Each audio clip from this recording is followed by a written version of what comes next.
सिया राम मित्रों, स्वागत है आपका आदर्श धर्म प्रश्नोत्तरी कार्यक्रम में। आज के प्रश्न लिए हैं श्रीमान अजय कुमार के।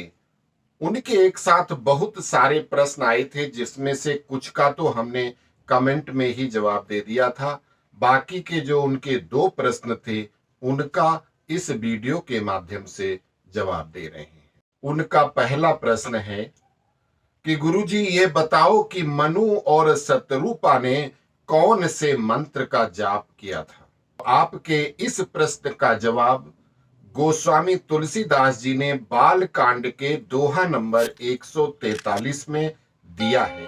तुलसीदास जी लिखते हैं कि 12 अक्षर मंत्र पुनि जपहि सहित अनुराग, वासुदेव पद पंकरु दंपति मनयति लाग, दंपति मनयति लाग।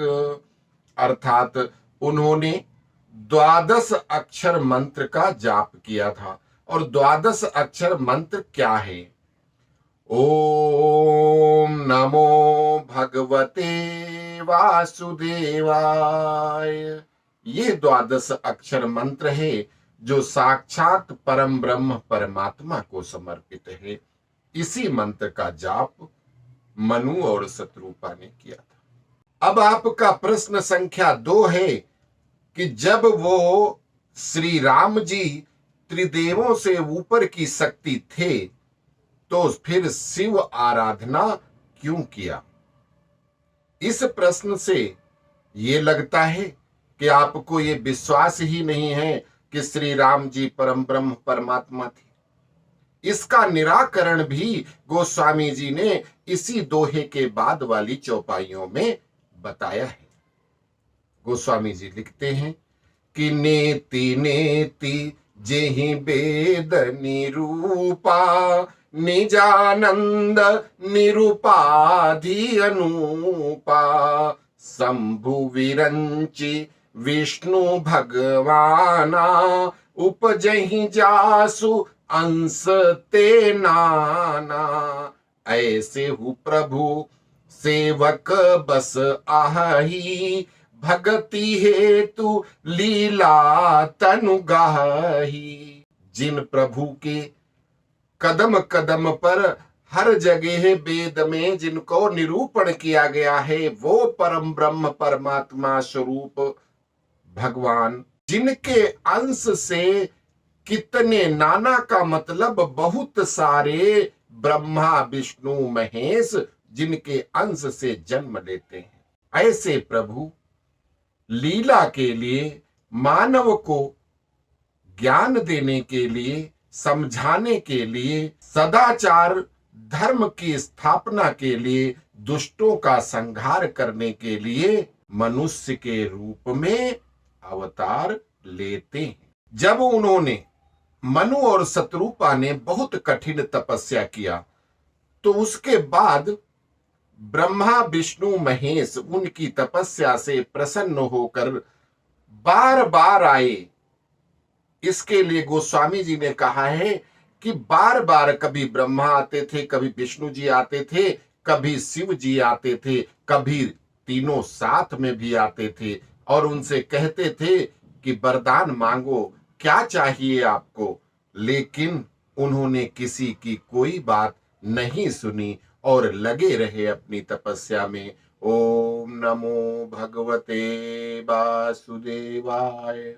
तुलसीदास जी लिखते हैं कि विधि हरिहर तप देखी अपारा, मनु समीप आए बहुबारा। विधि ब्रह्मा जी, हरि विष्णु जी, हर शिव जी बार बार उनकी इतनी कठिन तपस्या देखकर मनु के पास बहुत बार आए, बहुबारा। और बार बार क्या कहते थे कि मांगहु बर बहु भांति लोभाए, परम धीर नहीं चले चलाए। बार बार कहते थे कि जो चाहो वरदान मांग लो, बोलो आपको क्या चाहिए। लेकिन उन्होंने उनसे कोई बात भी नहीं करी और बिल्कुल अपनी तपस्या में लगे रहे। बहुत दिनों तक शाक फल कंद आदि खाकर तपस्या किया और उसके बाद सिर्फ पानी पीते थे और ऐसे 6000 साल बीत गए। उसके बाद उन्होंने पानी भी छोड़ दिया और सिर्फ सांस लेते थे। ऐसे उन्होंने 7000 वर्ष फिर तपस्या किया। फिर सांस लेना भी बंद कर दिया। अपनी आत्मा को अपने ब्रह्मांड मतलब अपने सिर में चढ़ाकर एक पैर पर दोनों खड़े होकर सांस लेना, हवा खाना भी बंद कर दिया। और ऐसे वो एक पैर पर खड़े होकर उन्होंने 10,000 वर्षों तक तपस्या किया। तब भगवान की आकाशवाणी हुई कि वरदान मांगो। वो आवाज जो मृतक को जिंदा कर दे, ऐसी आवाज हुई जो उन दोनों के कानों से टकराकर उनके हृदय में पहुंची और हृदय में पहुंचने के साथ उन दोनों के शरीर बिल्कुल हष्ट पुष्ट हो गए, मानो अभी के अभी अपने घर से चलकर आए हों। तो जब दोनों ने प्रभु से प्रार्थना किया कि हे प्रभु, आप भक्तों के लिए कल्प वृक्ष कामधेनु के समान हैं। आपके चरणों की वंदना ब्रह्मा विष्णु महेश करते हैं। आप ही सभी चर अचर के नायक हैं। हे प्रभु, आपके जिस स्वरूप को देखने के लिए बड़े बड़े ऋषि विभिन्न प्रकार के जतन करते हैं, जो स्वरूप आपका भगवान शिव के हृदय में निवास करता है, जो स्वरूप काग भसुंड के पवित्र हृदय में विराजमान है, हे प्रभु, जो सगुण और निर्गुण दोनों तरह से पूजा जाता है, वो रूप मैं अपनी आंखों से देखना चाहता हूं। और वो रूप कौन सा है? वो राम रूप है, जो सगुण भी पूजा जाता है और निर्गुण भी पूजा जाता है। हे प्रभु, वो रूप मैं अपने नयन भर कर देखना चाहता हूं। हमारी यही एक अभिलाषा है। विनीत वचन सुन करके भगवान परम ब्रह्म परमात्मा साकार रूप में प्रकट हुए। तो वो ना तो ब्रह्मा रूप में आए थे, ना विष्णु रूप में आए थे, ना शिव रूप में आए थे। वो 2 भुजाओं वाले भगवान श्री राम के रूप में आए थे। उनके साथ में माता सीता थी, जिनके लिए तुलसीदास जी ने कहा है कि जासु अंश उपजहि गुण खानी, अगणित लक्ष्य उमा ब्रह्माणी। सीता जी कौन है? वो आदि शक्ति महामाया, जिनके अंश से अगणित, जिनकी गिनती नहीं है, अगणित लक्ष्य मतलब लक्ष्मी जी, उमा मतलब पार्वती और ब्रह्माणी ब्रह्मा जी की पत्नी सावित्री। वो आदि शक्ति माता जिनके अंश से अनगिनत लक्ष्मी पार्वती ब्रह्माणी पैदा होती हैं, वो माता सीता भगवान राम के साथ प्रकट हुई। यहां ये प्रूफ हो जाता है कि भगवान श्री राम माता सीता विष्णु और लक्ष्मी के नहीं, अपितु जिनके अंश, जिनकी शक्ति से अनगिनत ब्रह्मा विष्णु महेश लक्ष्मी पार्वती ब्रह्माणी जन्म लेती हैं, वो साक्षात परम ब्रह्म और आदि शक्ति भगवान राम और माता सीता है। अब अन्य ग्रंथों से सिद्ध करते हैं।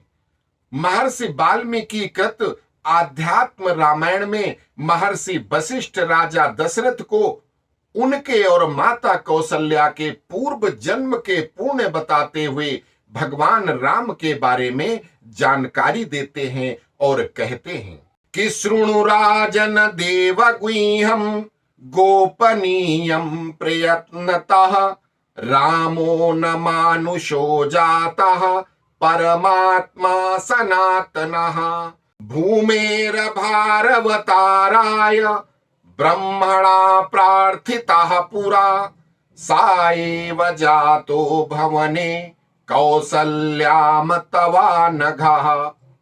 अर्थात हे राजन, यह देवताओं की गुप्त गुह्य प्रभु की लीला सुनो, इसको किसी प्रकार से कहीं पर प्रकट नहीं होने देना चाहिए। यह राम मनुष्य नहीं है, यह तो साक्षात सनातन परमात्मा है। अपनी माया से इस रूप में प्रकट हुए हैं। ब्रह्मा आदि देवताओं के प्रार्थना पर साक्षात परमेश्वर ने पृथ्वी का भार उतारने के लिए आपके और कौशल्या के ग्रह में अवतार लिया है, प्रकट हुए हैं। श्रीमद् भगवत गीता में श्री भगवान ने कहा है कि अजो अपि सन्न व्ययात्मा भूतनामीश्वरो अपि सन् प्रकृति स्वामाधिष्ठाय संभवाम्यात्म मायया। मैं, भगवान श्री कृष्ण कहते हैं कि मैं अजन्मा और अविनाशी स्वरूप होते हुए भी अपनी ही प्रकृति को अधीन करके अपनी योग माया से प्रकट होता हूं। विष्णु पुराण में कहते हैं कि साईश्वरो व्यष्टि समष्टि रूपो व्यक्त स्वरूपो अप्रकट स्वरूपः सर्वेश्वरा सर्वद्रक सर्वबीच समस्त शक्ति परमेश्वराख्या। वह ईश्वर ही समष्टि और व्यष्टि रूप में है, व्यक्त और अव्यक्त रूप में है। वे ही सबके स्वामी हैं, सबके साक्षी हैं और सब कुछ जानने वाले हैं। उन्हीं को सर्वशक्तिमान परमेश्वर कहते हैं। भगवान श्री राम के सबसे बड़े भक्त स्वयं भगवान शिव हैं और वो भक्त जो भगवान को सबसे प्रिय हैं वो भी भगवान शिव ही हैं। भगवान राम स्वयं लंका कांड में कहते हैं कि लिंग थापि विधवत करी पूजा शिव समान प्रिय मोहि न दूजा। शिव द्रोही मम दास कहावा सो नर मोहि सपन हूं नहीं भावा। और शंकर विमुख भगति चाह मोरी सो नार की मूढ़ मति थोरी। तो भगवान श्री राम हनुमान जी से ये कहते हैं कि मैं यहां पर भगवान शिव के लिंग की स्थापना करके उनकी विधिवत पूजा करना चाहता हूं। मेरे को भगवान शिव के समान कोई भी प्रिय नहीं है। संसार में कोई भी शिव के समान मुझे प्रिय नहीं है। अगर कोई शिव जी का द्रोह करता है, उनसे दुश्मनी करता है और मेरा दास श्री राम का भक्त हूं और शिव जी को मैं नहीं मानता, वो छोटे हैं वो बड़े हैं, इस तरह की बातें करता है, वो मनुष्य मुझे स्वप्न में भी अच्छा नहीं लगता। शंकर विमुख भगति चाह मोरी, शंकर जी के विमुख होकर के उनको अपोज करके उनका विरोध करके और मेरी भक्ति चाहता है, वो व्यक्ति नारकीय होता है, नरक में जाता है और बड़ा मूर्ख मूढ़ और मति थोड़ी, उसकी बुद्धि नाम की चीज नहीं है, मंद बुद्धि है, थोड़ी बुद्धि वाला है, वो नारकी मूर्ख है। आगे क्या कहते हैं? शंकर प्रिय मम द्रोही शिव द्रोही मम दास ते नर करहि कलप भरी घोर नरक महुबास। भगवान कहते हैं कि जो शंकर जी का प्रिय है और मेरे से विरोध करता है वो भी, और जो शिव जी का द्रोही है, मेरी भक्ति करता है, मुझे प्यार करता है, तो वो दोनों ही पूरा कल्प, एक कल्प तक घोर नरकों में उनको वास करना पड़ता है। अर्थात भगवान राम के कहने का तात्पर्य है कि दोनों की ही बराबर पूजा करनी चाहिए, दोनों की बराबर आराधना हमें करनी है। दोनों ही बराबर हैं, शिव ही राम है, राम ही शिव है, यह मान करके जो चलेगा उसी का कल्याण है। आप लोगों की शंका निवारण के लिए भक्त भगवान का जाप करते हैं। जैसे हम लोग अपने इष्ट, जैसे कोई शिव जी का मंत्र लेता है, कोई राम जी का मंत्र लेता है और वो उनका जाप करते हैं। जाप करते हो जैसे हम लोग भक्त लोग भगवान का जाप करते हैं, तो भगवान किसका जाप करते हैं? भगवान अपने भक्तों के नाम का जाप करते हैं। भगवान श्री कृष्ण ने गीता अध्याय 4 के श्लोक 11 में स्पष्ट कहा है, ये यथा माम प्रपद्यन्ते तांस्तथैव भजाम्यहम् मम वतर्मानुवर्तन्ते मनुष्यः पार्थ सर्वशः।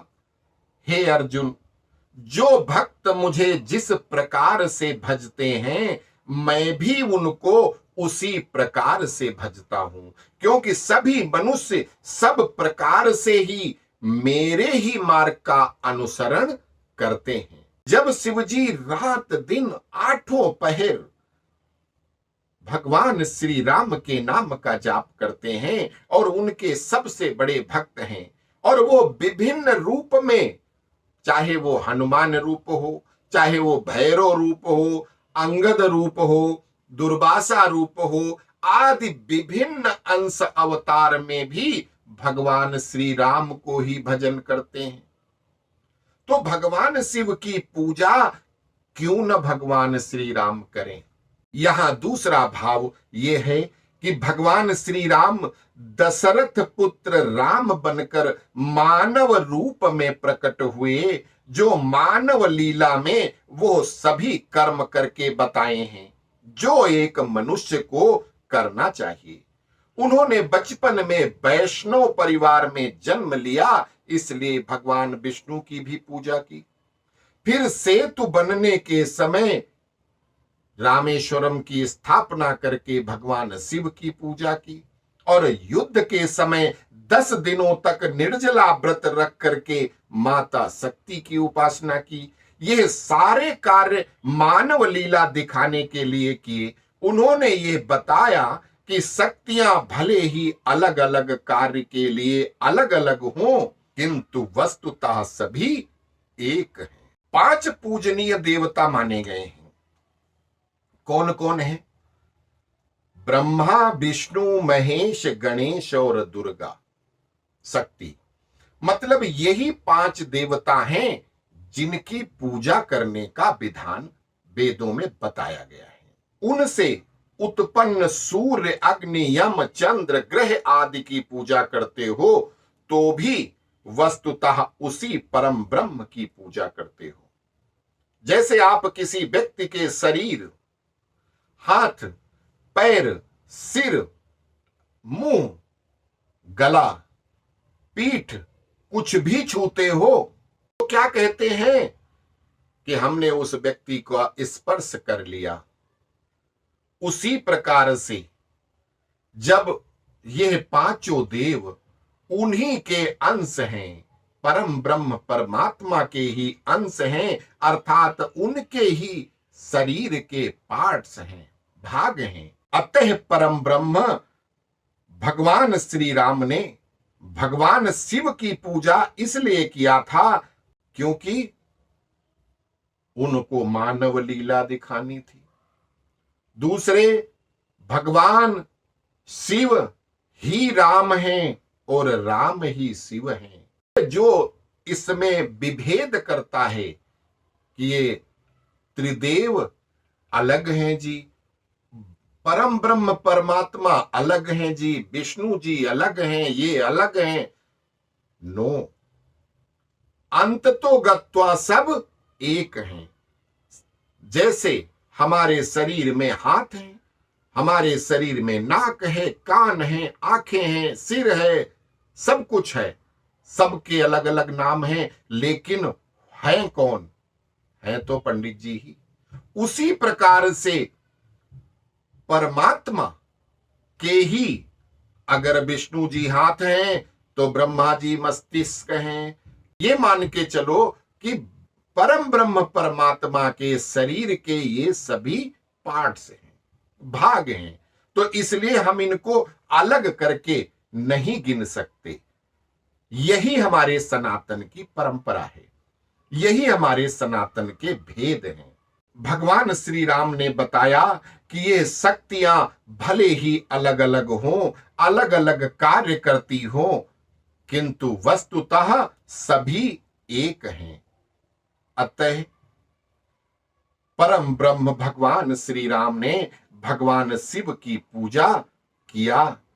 उम्मीद करता हूं कि श्रीमान अजय कुमार जी, आपके प्रश्नों का सही उत्तर मिल गया होगा। आपकी शंका का समाधान आपके ग्रंथों में ही है, थोड़ा अध्ययन की जरूरत है। अस्तु।